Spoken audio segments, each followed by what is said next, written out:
2 hari dicari keluarga, seorang anak perempuan penyandang disabilitas akhirnya ditemukan warga.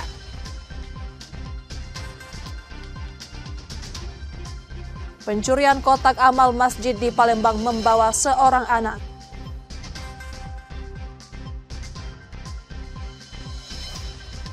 Demi persiapan Piala Dunia FIFA U17, pemusatan latihan dan uji coba skuad Garuda Nusantara ke Bulgaria.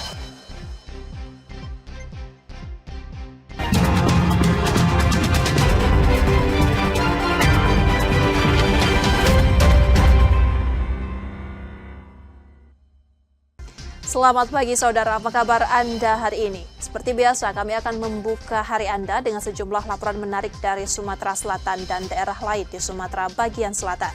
Selain berita utama tadi masih ada informasi menarik lainnya yang akan kami sampaikan. Bersama saya Rizka Silviana, inilah Kompas Sumbaksel selengkapnya di Kompas TV Independen Terpercaya.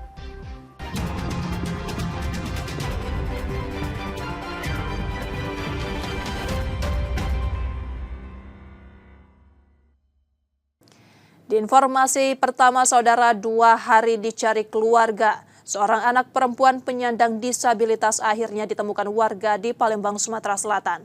Sebelumnya, anak tersebut dilaporkan hilang oleh keluarganya. 2 hari menghilang, SK, anak perempuan 13 tahun penyandang disabilitas, akhirnya ditemukan warga di kawasan OP Jakabaring, Palembang pada Kamis 21 Agustus 2025. Sejak dilaporkan hilang pada Selasa 19 Agustus 2025, keluarga SK tak henti-hentinya melakukan pencarian. Panik dan cemas, mereka menyusuri berbagai lokasi, bahkan hingga ke area pemakaman pada dini hari. Namun upaya itu tak juga membuahkan hasil. Hingga Kamis pagi kabar melegakan datang. Bilal, ayah SK, menerima pesan WhatsApp dari warga yang melihat putrinya di sekitar komplek OP Jakabaring. Dengan didampingi polisi, Bilal segera menjemput SK. Nah ini kan memang udah sekolah nih kan libur, jadi saya pulang kan. Saya pulang tuh kan, rumah saya kan sebelah sama orang tua. Jadi saya pulang dia langsung main tempat orang tua, biasalah tuh. Saya pikir kan dia orang tua kan nggak kemana-mana, jadi saya menjemput anak yang di PAUD tadi, Pak, pulangnya 10-an. Dia tinggal, ternyata orang tua berobat di puskesmas, lagi kan. Jadi tinggal pintu depan dikunci, pintu belakang kunci, jadi dia pintu samping. Polisi menyebut laporan hilangnya SK diterima pada Rabu 20 Agustus 2025. Petugas kemudian menelusuri tempat-tempat biasa SK beraktivitas dan berkoordinasi dengan Polsek di Palembang. Jadi alhamdulillah grup WA, grup Polsek maupun masuk ke Medsos. Dan terima kasih, belum sampai 24 jam anak tersebut sudah ditemukan oleh warga di Jakabaring. Jadi diserahkan ke pos jaga Optimal. Setelah itu kita jemput dan kita bawa ke pos Kuning, diserahkan kepada keluarganya. Kini rasa khawatir itu sirna. SK kembali ke rumah dalam keadaan sehat setelah sempat keluar tanpa sepengetahuan orang tua saat ayahnya mengantar anak lain ke sekolah. Reski Oktora, Muklas Diferensial, Kompas TV, Palembang, Sumatera Selatan.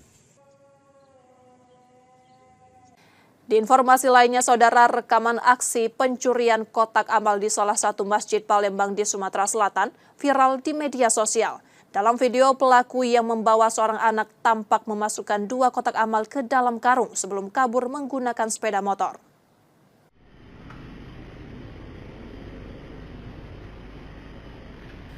Rekaman CCTV Masjid Miftahul Jannah, Sako, Palembang memperlihatkan aksi pencurian 2 kotak amal. Pelaku datang mengendarai sepeda motor bersama seorang anak kecil memindahkan kotak ke dekat pintu, lalu memasukkannya ke dalam karung sebelum kabur.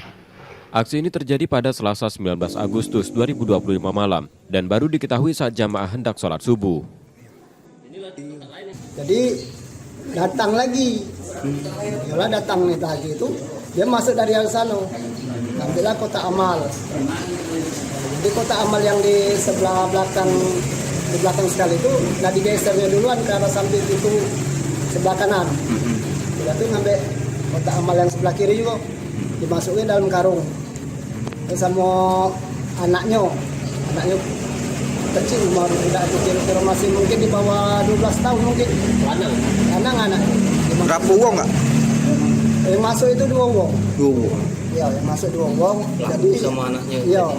Jadi di motor itu ada nunggu istrinya. Oh. Ya, Sekeluarga berarti ya? keluarga. Pengurus masjid berencana melaporkan kejadian ini ke polisi untuk mencegah peristiwa serupa terulang. Reski Oktora, Muklas Diferensial, Kompas TV, Palembang, Sumatera Selatan. Oh, tahu pula di posisi aqua di sini kak? Sebelumnya dia sudah masuk di sini kan. Unit aqua. Harga beras di Palembang masih mahal, memaksa warga mengurangi belanja lauk pauk demi menjaga stok beras, sementara desakan agar pemerintah segera menstabilkan kebutuhan pokok kian menguat. Berikut laporan dari jurnalis Kompas TV Palembang, Reski Oktora dan Muklas Diferensial. Saudara, harga beras di Palembang, Sumatera Selatan saat ini masih belum stabil, bahkan tergolong masih tinggi.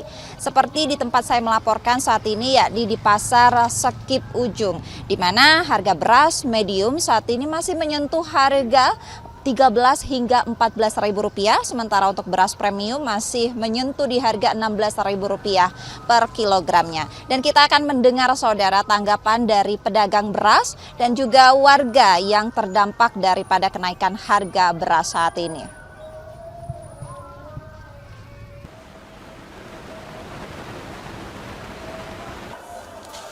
Harga beras di Pasar Sekip Ujung Palembang tak kunjung turun sejak beberapa bulan terakhir. Di kios milik Diana misalnya, beras premium dijual Rp16.000 per kilogram, sementara beras medium Rp14-15.000. Sebagai pedagang sembako, selama 6 tahun Diana mengaku sulit mengambil untung. Dari setiap kilogram beras, ia hanya mendapat Rp500, sedangkan untuk satu karung isi 20 kg, keuntungannya sekitar Rp4.000. Meski tipis, ia tetap bertahan agar tidak memberatkan pembeli. Beras yang dijual Diana didatangkan dari 2 agen di kawasan Kemuning Palembang. Ia juga menanggung biaya pengantaran. Menurutnya mayoritas pelanggan memilih beras premium karena selisih harga tipis dengan beras medium, sementara teksturnya lebih pulen. Kalau bisa kan, ya yang namanya beras kan makanan sehari-hari. Kalau bisa kan lebih murah lah, di bawah standar lah. Janganlah itu 15-16 itu kan masih mahal itu. Kalau bisa 12 pemerintah itu kan kasihan kan. Belum yang lainnya kalau bisa. Kalau harga itu kan kebutuhan pokok itu kan itu harus inilah kalau bisa harus turun lah. Kasihan kan yang rakyat kecilnya kayak itu. Jadi kami pedagang juga kan nggak mau sebenarnya mahal. Kalau dari situ mahal, kalau dia murah kan pasti kami murah. Di sisi lain, masyarakat kini merasakan dampak lonjakan harga. Beras tetap menjadi prioritas sehingga banyak yang mengurangi belanja lauk pauk demi menjaga stok. Sebagian bahkan memilih membeli beras secara eceran setiap hari agar pengeluaran tetap terkendali. Saya biasanya beli beras yang premium itulah.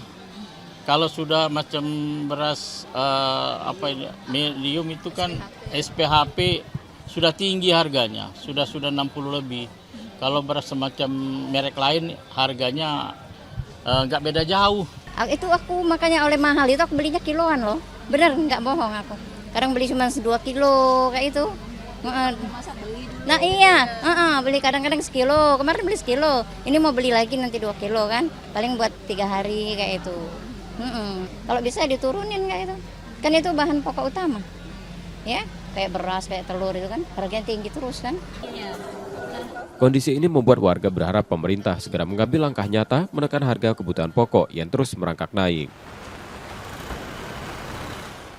Saudara, karena beras merupakan kebutuhan pokok dan menjadi konsumsi harian, tentunya harga mahal pun tidak jadi masalah. Tetap masyarakat beli dan tidak mengurangi jumlah konsumsi.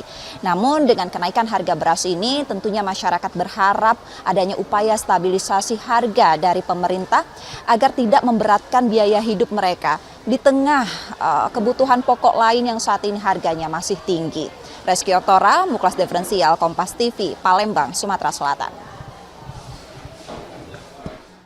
Kejaksaan Negeri Palembang menggeledah kantor Dinas Perumahan Rakyat Kawasan Pemukiman dan Pertanahan serta Dinas Sosial Palembang. Penggeledahan dilakukan dalam penyelidikan dugaan korupsi, pengadaan bahan bangunan dan konstruksi rutin tahun anggaran 2024 senilai 2,5 miliar rupiah.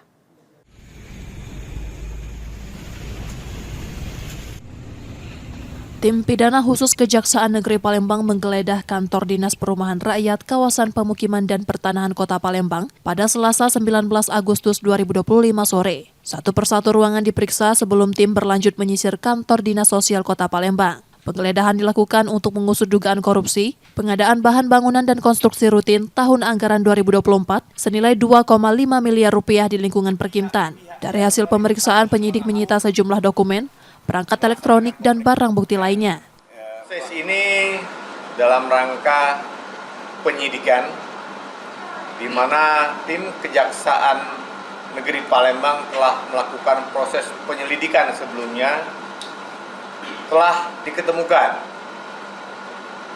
2 alat bukti yang cukup untuk ditingkatkan statusnya dari penyelidikan menjadi penyidikan.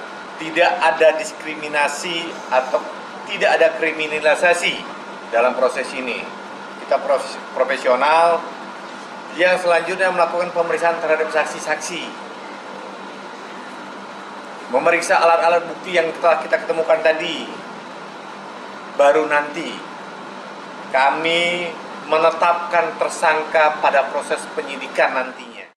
Seluruh barang bukti akan diteliti lebih lanjut untuk menelusuri pihak-pihak yang diduga bertanggung jawab dalam kasus dugaan korupsi tersebut. Yudi Kiswanto, Kompas TV, Palembang, Sumatera Selatan.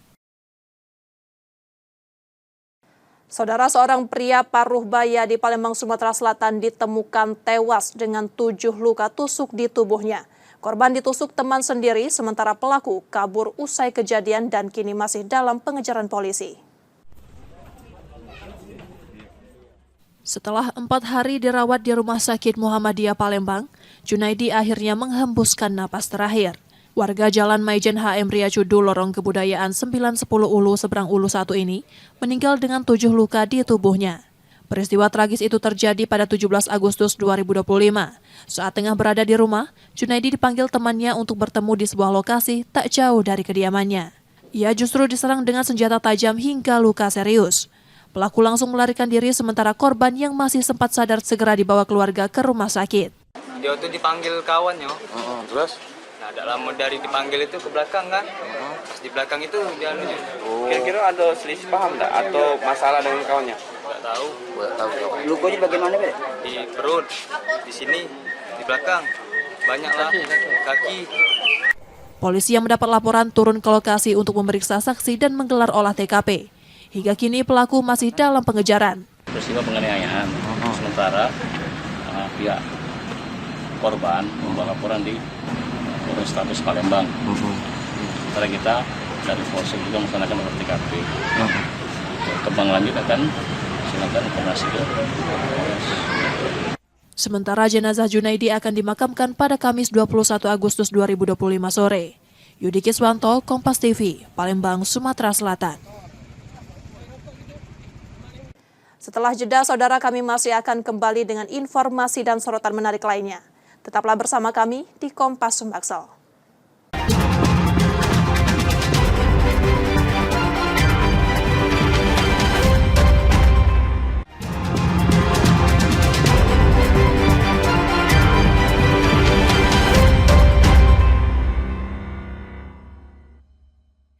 Saatnya kita akan melihat sorotan dari daerah di Sumatera bagian selatan. Berikut laporan dari Bengkulu, Jambi, Lampung, dan Bangka Belitung. 2 tersangka baru dari kasus perjalanan dinas fiktif di DPRD Kabupaten Kepahyang tahun 2021-2023 ialah mantan Ketua DPRD Kepahyang, Windra Purnawan, dan mantan Wakil Ketua DPRD Andrian Devandra. Tersangka Andrian Devandra sendiri saat ini kembali terpilih sebagai anggota DPRD Kabupaten Kepahyang periode 2024 hingga 2029. Kasih Pidana Khusus Kejari Kepahyang Febrianto Ali Akbar mengungkap peran kedua tersangka yakni bertanggung jawab membuat surat perintah perjalanan dinas fiktif. Selain untuk dirinya, SPPJ fiktif juga dibuat untuk 5 anggota DPRD saat itu yang beberapa waktu lalu sudah ditetapkan tersangka dan ditahan. 2 mantan pimpinan DPRD Kepahyang itu kini ditahan selama 20 hari ke depan di Lapas Kelas 2A Bengkulu. Yang kami temukan pada proses penyidikan bagi dirinya sendiri terdapat beberapa perjalanan dinas fiktif. Dan juga terkait dengan kedua tersangka, dari konstruksi perkara sejak awal yang kami tangani, tergambar bahwa kedua tersangka yang pada awalnya kemudian meminta kepada Sekwan untuk disiapkan dana non-budgeter. Sebelumnya dalam kasus perjalanan dinas fiktif yang diperkirakan merugikan negara hingga 12 miliar rupiah ini, penyidik telah menetapkan 8 orang sebagai tersangka. Di antaranya mantan sekretaris DPRD, mantan bendahara, serta mantan anggota DPRD Kepahyang. Gilang Triwibisono, Kompas TV, Bengkulu.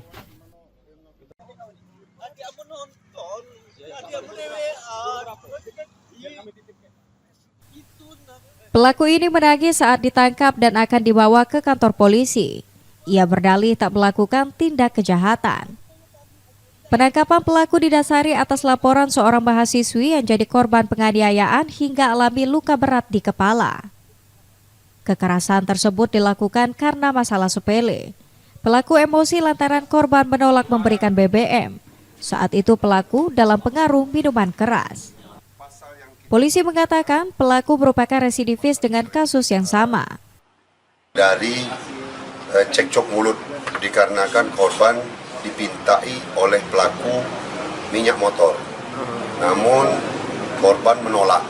Akhirnya pelaku tidak terima sehingga terjadilah keributan dan terjadilah pemukulan dengan step motor. Sehingga mengakibatkan korban luka di kepala dan leher. Pelaku kini kembali harus meringkuk di balik jeruji besi. Ia dijerat pasal 351 KUHP dengan ancaman hukuman 5 tahun penjara. Bayazir Al-Raihan, Kompas TV Bengkulu.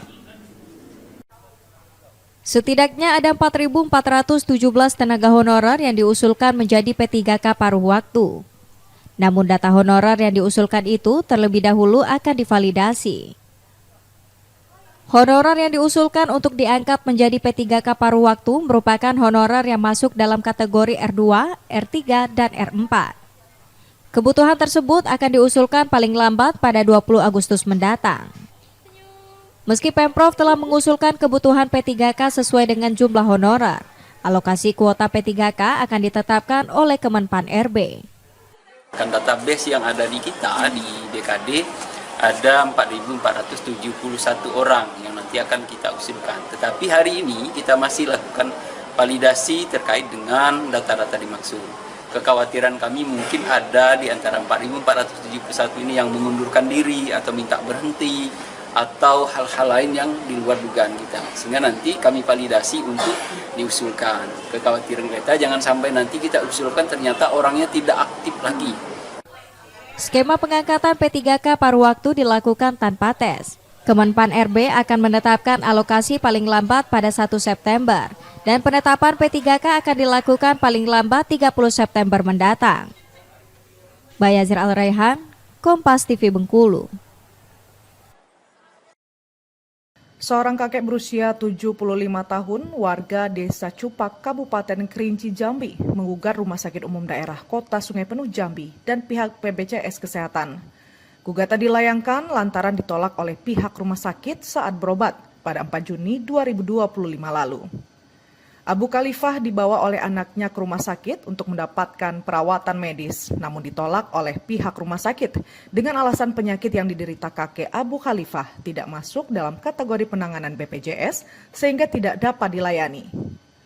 Sempat terjadi perdebatan antara keluarga dan petugas rumah sakit. Merasa haknya dirampas, pihak keluarga memutuskan menempuh jalur hukum.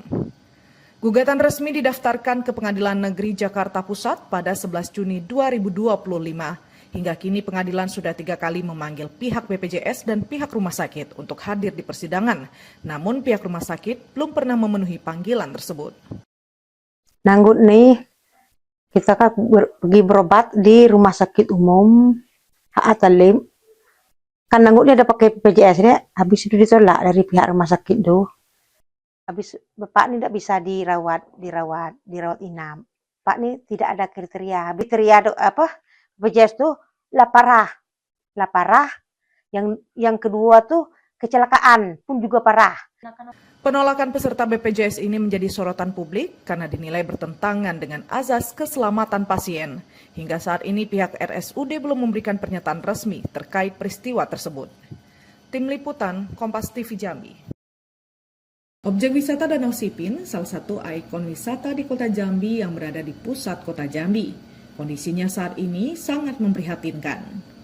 Minimnya perawatan kebersihan dan rusaknya beberapa fasilitas membuat daya tarik wisatawan datang ke lokasi berkurang.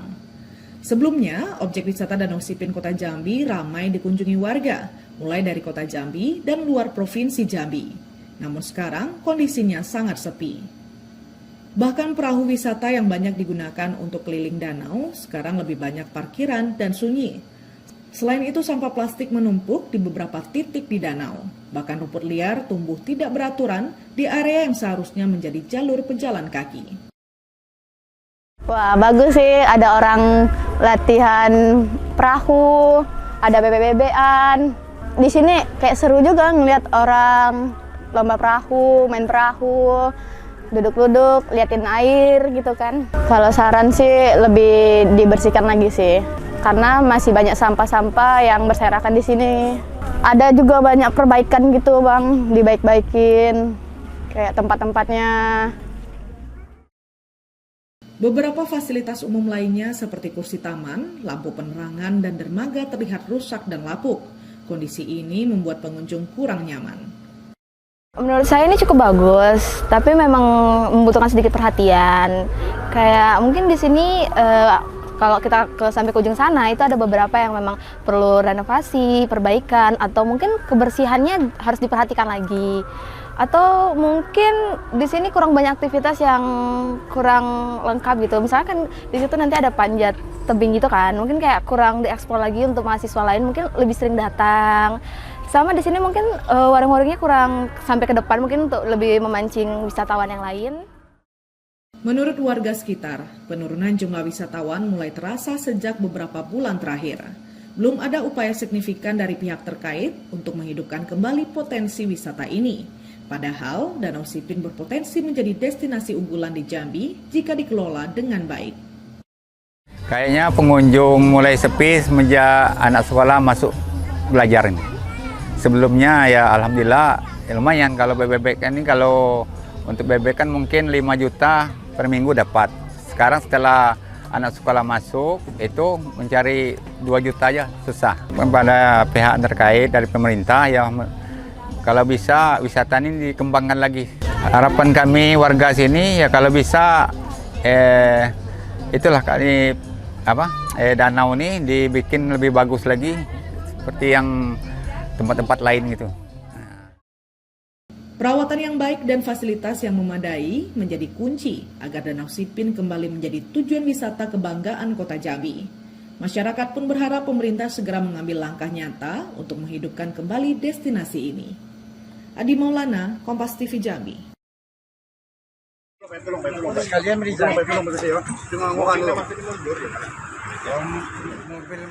Misteri penemuan mayat anonim tanpa kepala di pesisir pantai Cukuh Pandan, Pekon Padang Ratu, Kecamatan Limau, Kabupaten Tanggamus, Lampung pada 15 Juni lalu akhirnya terungkap. Setelah dilakukan tes DNA di laboratorium forensik antara jenazah korban dan warga asal Cilincing, Jakarta Utara yang melapor kehilangan, hasilnya identik. Sebelumnya, korban yang diketahui bernama Akbar Tanjung ini ditemukan tergeletak di atas bebatuan tepi pantai dengan kondisi tubuh tak utuh dan tanpa identitas. Sekarang begitu hasil dari DNA keluar, kami langsung berkomunikasi kepada pihak keluarga, dan sekarang keluarga bisa kita lihat di belakang berencana untuk membawa almarhum Akbar untuk dilakukan pemakaman di kediaman dia yang ada di Jakarta Utara. Pihak Polres Tanggamus, Lampung menyerahkan jenazah pria berusia 24 tahun ini ke pihak keluarga untuk dibawa ke rumah duka dan dimakamkan. Diketahui korban yang merupakan seorang nelayan ini dilaporkan hilang pada 2 Juli 2025 saat sedang melaut dan resmi tercatat sebagai orang hilang di Polres Kepulauan Seribu pada 3 Juli 2025. Jenazah anak saya akan dibawa ke Jakarta malam ini juga. Jadi kita sementara nunggu ambulan, begitu ambulan datang, saya segera bawa ke Jakarta. Usai tes DNA dinyatakan identik dengan pihak keluarga dan penyebab kematian telah diketahui, maka penyelidikan kasus temuan jenazah tanpa kepala di Pantai Cukuh Pandan, Tanggamus, Lampung ini dinyatakan selesai. Rian Evinarta, Kompas TV, Lampung. Dengan penuh semangat kemerdekaan, rombongan Polres Kabupaten Tanggamus, Lampung harus menempuh waktu perjalanan 4 jam mengarungi Laut Teluk Semaka demi bisa menuju pulau terluar Tabuan. Setibanya di Pekon Sawang Balak, Kabupaten Tanggamus, rombongan langsung disambut hangat warga setempat dengan irama adat dan penghormatan budaya lokal. Jajaran personil polisi langsung membagikan bendera dan susu kepada anak-anak hingga melangsungkan pengibaran sang saka merah putih dengan sederhana, namun tetap hikmat dan penuh cinta di tepi pantai. Kapolres AKBP Rahmat Sujatmiko mengatakan, kegiatan di Pulau Tabuan ini bukan sekedar seremoni, tetapi juga bentuk komitmen Polres Tanggamus untuk hadir di tengah masyarakat hingga ke wilayah terluar. Harapannya mudah-mudahan kita selaku generasi penerus, kita yang diberikan amanah untuk menjaga kedaulatan negara Republik Indonesia ini semakin cinta negara RI, negara Republik Indonesia, dan membangkitkan jiwa nasionalisme. Kami selaku mewakili seluruh masyarakat, terima kasih baru kali ini terjadi ke Polres Tanggamus, datang ke Pulau Tabuan dengan beserta dengan rombongan dan juga berserta dengan Pak Camat dari Cukuh Balak. Harapan kami semoga kita selalu menjalin silaturahmi yang indah. Terima kasih. Diharapkan dengan kunjungan jajaran Polres Tanggamus ini, warga bisa terus menjaga semangat cinta tanah air di hari kemerdekaan, meski tinggal di wilayah terluar. Rian Evinarta, Kompas TV, Lampung.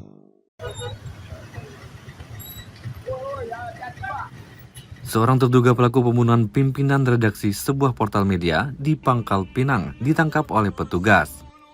Pelaku diamankan di kawasan Kalodoni, Palembang, Sumatera Selatan pada Senin siang setelah sempat melarikan diri. Sebelumnya, petugas gabungan melakukan penyisiran selama beberapa hari di wilayah Jalan Lintas Oki, Sumatera Selatan, Lampung. Jejak-jejak pelaku yang lari, yang sebelumnya lari setelah digerebek, bisa ditemukan kembali dan ditelusuri dan berhasil kita tangkap. Jadi dugaan sementara kalau larinya di arah Lampung, ternyata dia berbalik arah, masuk ke arah kota, ke arah Palembang. Jadi itu salah satu mungkin teknis dia mengaburkan. Ya. Tapi semua ya seperti yang saya katakan, no perfect no crime ya. No perfect crime itu tidak ada kejahatan yang sempurna. Jadi pasti ada jejak yang ditinggalkan sama yang bersangkutan. Jadi alhamdulillah itu bisa kita temukan dan akhirnya bisa terendus sama anggota dan Kini, pelaku telah diamankan di Polda Kepulauan Bangka Belitung untuk menjalani pemeriksaan lebih lanjut.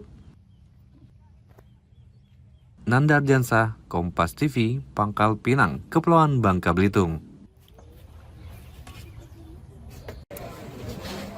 Nah, ini terduga pelaku pembunuhan.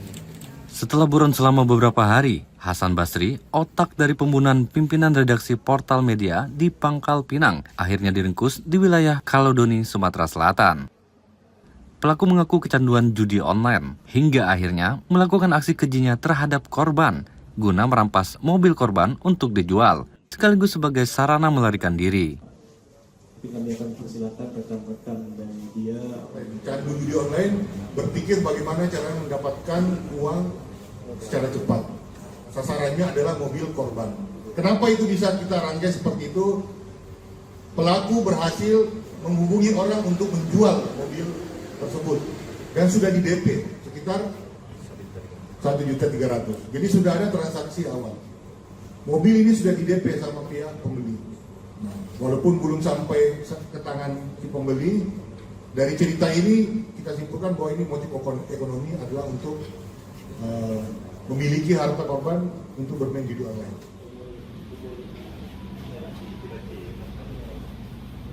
Saat ini, kedua pelaku telah dibawa ke Mapolda Kepulauan Bangka Belitung untuk proses hukum lebih lanjut. Akibat perbuatannya, para pelaku akan dikenakan pasal 340, 338, dan 365 KUHP dengan ancaman maksimal hukuman mati. Nanda Diansah, Kompas TV, Pangkal Pinang, Kepulauan Bangka Belitung. Demikian tadi saudara sorotan dari Bengkulu, Jambi, Lampung, dan Bangka Belitung. Setelah jeda kami masih akan kembali dengan informasi menarik lainnya. Tetaplah bersama kami di Kompas Sumbaksel.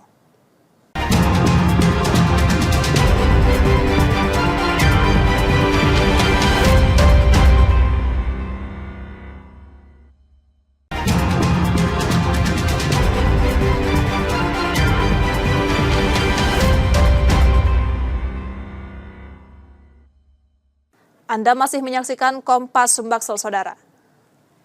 Tugas pemadam kebakaran kini tak lagi sebatas memadamkan api. Di Palembang, Sumatera Selatan, seorang petugas damkar menunjukkan aksi heroik saat menyelamatkan seekor kucing yang terjebak di dalam sumur selama 3 hari.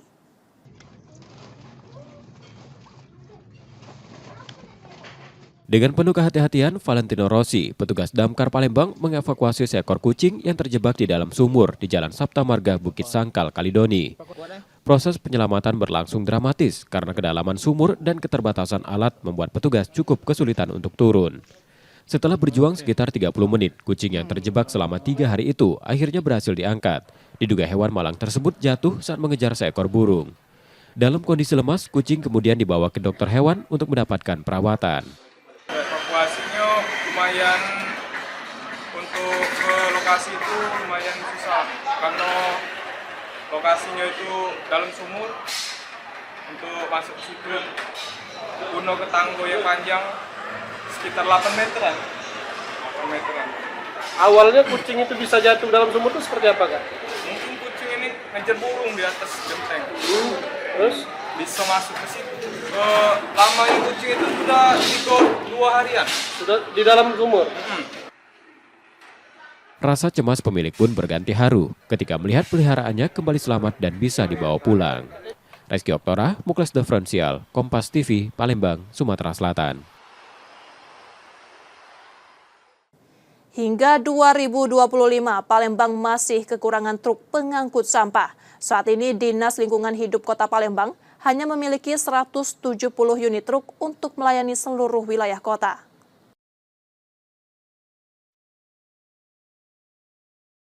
Permasalahan sampah masih menjadi perhatian serius pemerintah Kota Palembang. Hingga kini Dinas Lingkungan Hidup masih kekurangan truk untuk mengangkut sampah dari berbagai titik kota. Kebutuhan ideal mencapai 224 unit truk, namun saat ini Palembang baru memiliki sekitar 170 armada. Kekurangan ini membuat pengangkutan sampah belum bisa berjalan maksimal. Pemerintah kota telah meminta dukungan dari pemerintah Provinsi Sumatera Selatan sekaligus mendorong percepatan pengadaan armada baru. Memang pada tataran ideal kita butuh mobil sampah itu 224 ya. Sekarang memang di angka 172, masih sangat membutuhkan.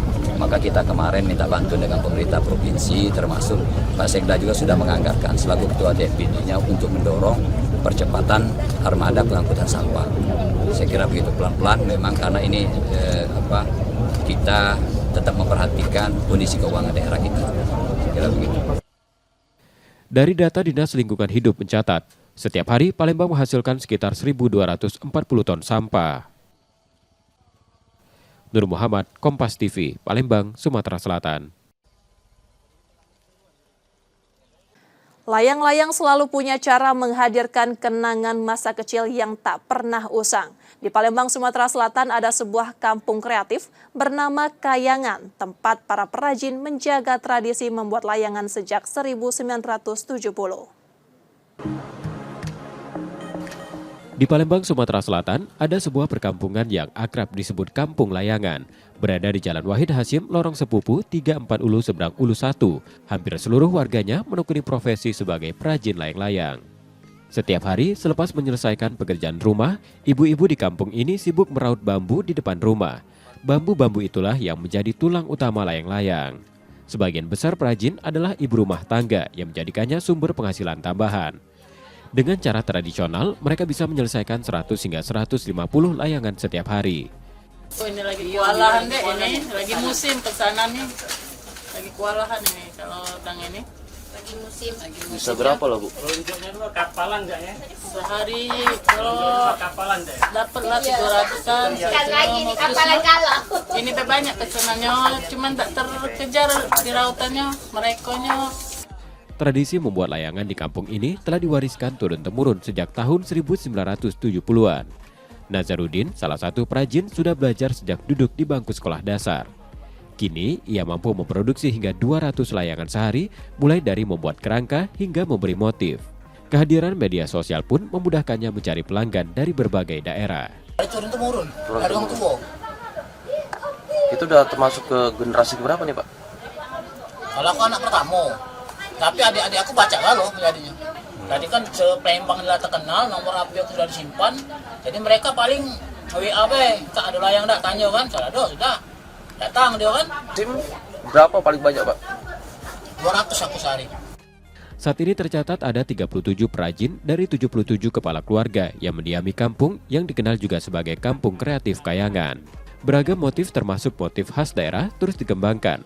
Harapannya suatu hari ada kejuaraan layang-layang yang bisa semakin mengangkat nama kampung ini.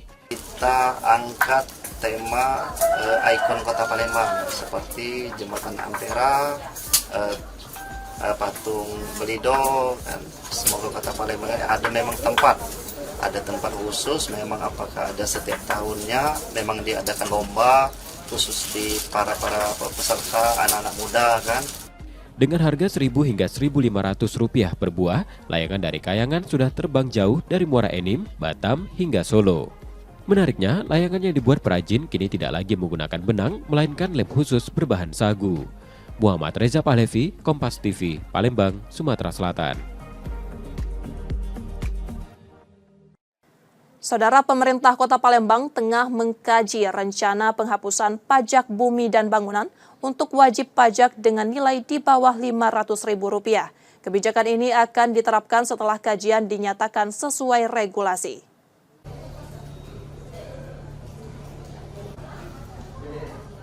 Pemerintah Kota Palembang tengah mengkaji rencana penghapusan pajak bumi dan bangunan serta nilai jual objek pajak di bawah Rp500.000. Kajian ini dilakukan bersama Inspektorat dan sejumlah organisasi perangkat daerah terkait dengan pendampingan aparat penegak hukum. Langkah tersebut juga akan dikonsultasikan ke BPKP, BPK, dan Kejaksaan agar kebijakan ini tidak menyalahi aturan yang berlaku. Pemkot menegaskan penggratisan PBB baru diterapkan jika seluruh kajian selesai dan regulasi terpenuhi. Kajiannya bukan itu. Kajian kita belum mudah bicara nilai 300-500. Tetapi menurut regulasi rujukannya, apakah ini memang setelah ada kajian diperbolehkan atau tidak? Karena itu menyangkut program kami kemarin. Oh, yang program yang penghapusan itu ya Pak? Antara 300 sampai 500 itu. Nah, kalau ini memang kajiannya, sebenarnya kalau keinginan kami berdua ada pembebasan, kemarin penyesuaian terhadap PBB. Nah, tetapi jangan sampai menyalahi aturan yang ada, maka kita buat kajian dan itu kita konsultasikan dengan APH yang ada. Rencana ini merupakan bagian dari janji politik Wali Kota Palembang dan Wakil Wali Kota pada Pilkada 2024. Nur Muhammad, Kompas TV, Palembang, Sumatera Selatan. Tim elit Pro Akademi U20 Sriwijaya FC tetap melanjutkan latihan di Palembang, sembari menanti bergulirnya kompetisi Championship U20. Selama masa persiapan, manajemen bersama tim pelatih juga menyiapkan sejumlah agenda uji coba.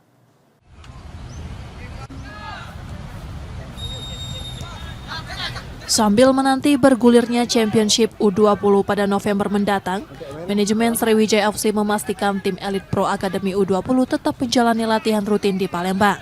Meski perkembangan tim cukup terlihat, manajemen menilai masih ada sejumlah aspek yang perlu dibenahi sebelum kompetisi dimulai. Untuk mengasah performa, 8 agenda uji coba pun telah disiapkan. Kalau dibilang puas, saya belum puas, karena harus banyak yang diperbaiki. Karena kita lihat ada beberapa pemain depan kita harus siapkan juga, seperti yang senior juga harus siapkan, karena kita kurangnya finishing ya, penyelesaian akhir di lini depan. Agenda uji coba mungkin kita akan lakukan mungkin bisa 8 kali lagi ya untuk EPA. Sebagai pemanasan, tim EPA SFC U20 baru saja menorehkan kemenangan telak 8-1 dalam laga persahabatan melawan Persila Lahat. Nur Muhammad, Kompas TV, Palembang, Sumatera Selatan. Demi persiapan Piala Dunia FIFA U17, pelatih skuad Garuda Nusantara Nova Arianto menyambut baik pemusatan latihan dan uji coba skuad Garuda Nusantara ke Bulgaria pada 1 September mendatang.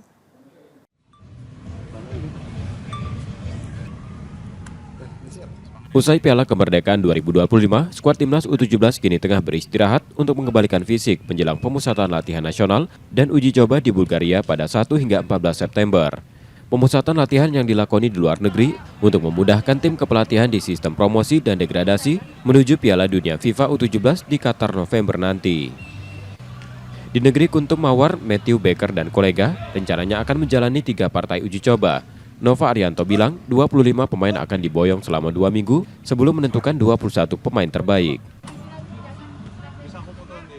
Kalau U17 sendiri sebagai persiapan Piala Dunia, setelah kita di Piala Kemerdekaan kemarin kita ada libur dulu dan kita persiapkan masalah visa sebelum kita direncanakan di tanggal 1 kita akan berada di Bulgaria sampai di tanggal 14 dan kalau sesuai dengan rencana dan sesuai roadmap kami ada 3 kali uji coba di Bulgaria sebelum nanti kita kembali ke Indonesia di tanggal 14. Total pemain yang akan kita bawa rencana ada 25 pemain ya dan itu masih ada promosi degradasi karena nanti di saat kita di World Cup U17 hanya 21 pemain ya. Jadi kita benar-benar mencari beberapa komposisi terbaik termasuk beberapa pemain diaspora yang rencana akan kita lihat nanti di Bulgaria. Batas waktu kita masih tunggu dan pemain-pemain terbaik mungkin sampai sebelum kita berangkat ke Qatar baru kita tentukan 21. Saudara, kami jeda sejenak, setelah itu kami masih akan kembali. Tetaplah bersama kami di Kompas Sumbaksal.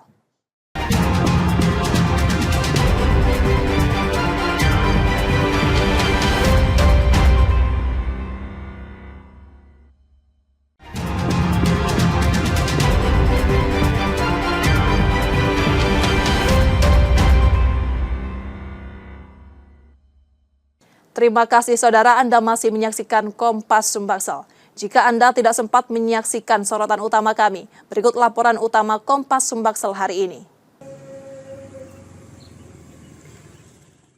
2 hari menghilang, SK, anak perempuan 13 tahun penyandang disabilitas, akhirnya ditemukan warga di kawasan OP Jakabaring, Palembang pada Kamis 21 Agustus 2025. Sejak dilaporkan hilang pada Selasa 19 Agustus 2025, keluarga SK tak henti-hentinya melakukan pencarian. Panik dan cemas, mereka menyusuri berbagai lokasi, bahkan hingga ke area pemakaman pada dini hari. Namun upaya itu tak juga membuahkan hasil. Hingga Kamis pagi kabar melegakan datang. Bilal, ayah SK, menerima pesan WhatsApp dari warga yang melihat putrinya di sekitar komplek OP Jakabaring. Dengan didampingi polisi, Bilal segera menjemput SK. Nah ini kan memang udah sekolah nih kan libur, jadi saya pulang kan. Saya pulang tuh kan, rumah saya kan sebelah sama orang tua. Jadi saya pulang dia langsung main tempat orang tua, biasa lah tuh. Saya pikir kan dia orang tua kan nggak kemana-mana, jadi saya menjemput anak yang di PAUD tadi Pak, pulang jam 10-an. Dia tinggal, saya tahu orang tua berobat di puskesmas, Salinggi kan. Jadi tinggal, pintu depan dikunci, pintu belakang kunci, jadi dia pintu samping. Polisi menyebut laporan hilangnya SK diterima pada Rabu 20 Agustus 2025. Petugas kemudian menelusuri tempat-tempat biasa SK beraktivitas dan berkoordinasi dengan Polsek di Palembang. Jadi alhamdulillah grup WA, grup Polsek maupun masuk ke medsos. Dan terima kasih belum sampai 24 jam anak tersebut sudah ditemukan oleh warga di Jakabaring. Jadi diserahkan ke pos jaga Optimal. Setelah itu kita jemput dan kita bawa ke pos Kuning, diserahkan kepada keluarganya. Kini rasa khawatir itu sirna. SK kembali ke rumah dalam keadaan sehat setelah sempat keluar tanpa sepengetahuan orang tua saat ayahnya mengantar anak lain ke sekolah. Reski Oktora, Muklas Diferensial, Kompas TV, Palembang, Sumatera Selatan.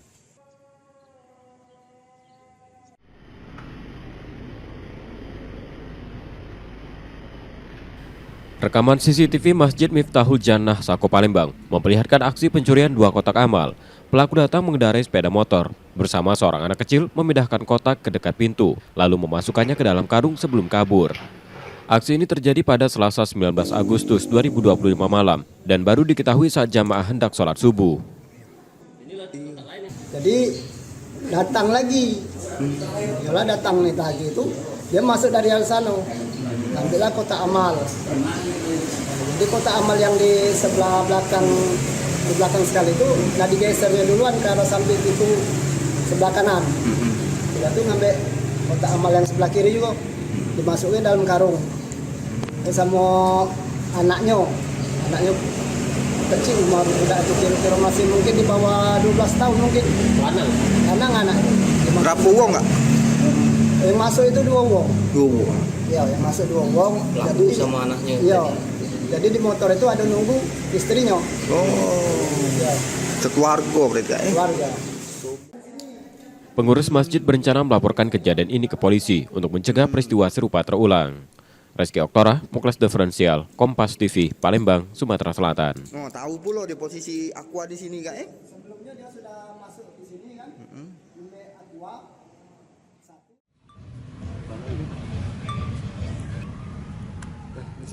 Usai Piala Kemerdekaan 2025, skuad Timnas U17 kini tengah beristirahat untuk mengembalikan fisik menjelang pemusatan latihan nasional dan uji coba di Bulgaria pada 1 hingga 14 September.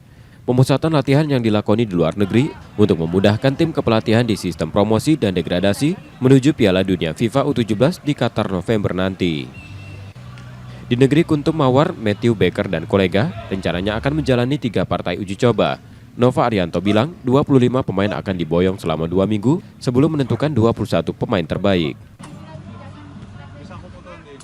Kalau U17 sendiri sebagai persiapan Piala Dunia, setelah kita di Piala Kemerdekaan kemarin kita ada libur dulu dan kita persiapkan masalah visa sebelum kita direncanakan di tanggal 1 kita akan berada di Bulgaria sampai di tanggal 14 dan kalau sesuai dengan rencana dan sesuai roadmap kami ada 3 kali uji coba di Bulgaria sebelum nanti kita kembali ke Indonesia di tanggal 14. Total pemain yang akan kita bawa rencana ada 25 pemain ya dan itu pasti masih ada promosi degradasi karena nanti di saat kita di World Cup U17 hanya 21 pemain ya, jadi kita benar-benar mencari beberapa komposisi terbaik termasuk beberapa pemain diaspora yang rencana akan kita lihat nanti di Bulgaria.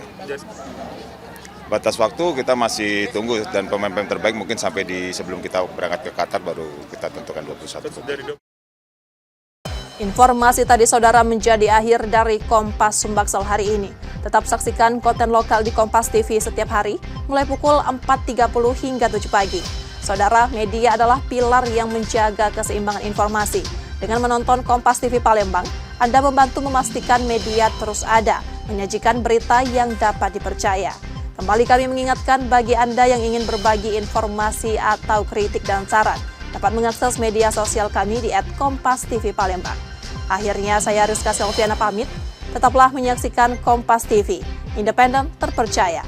Terima kasih sudah menonton, selamat akhir pekan dan sampai jumpa.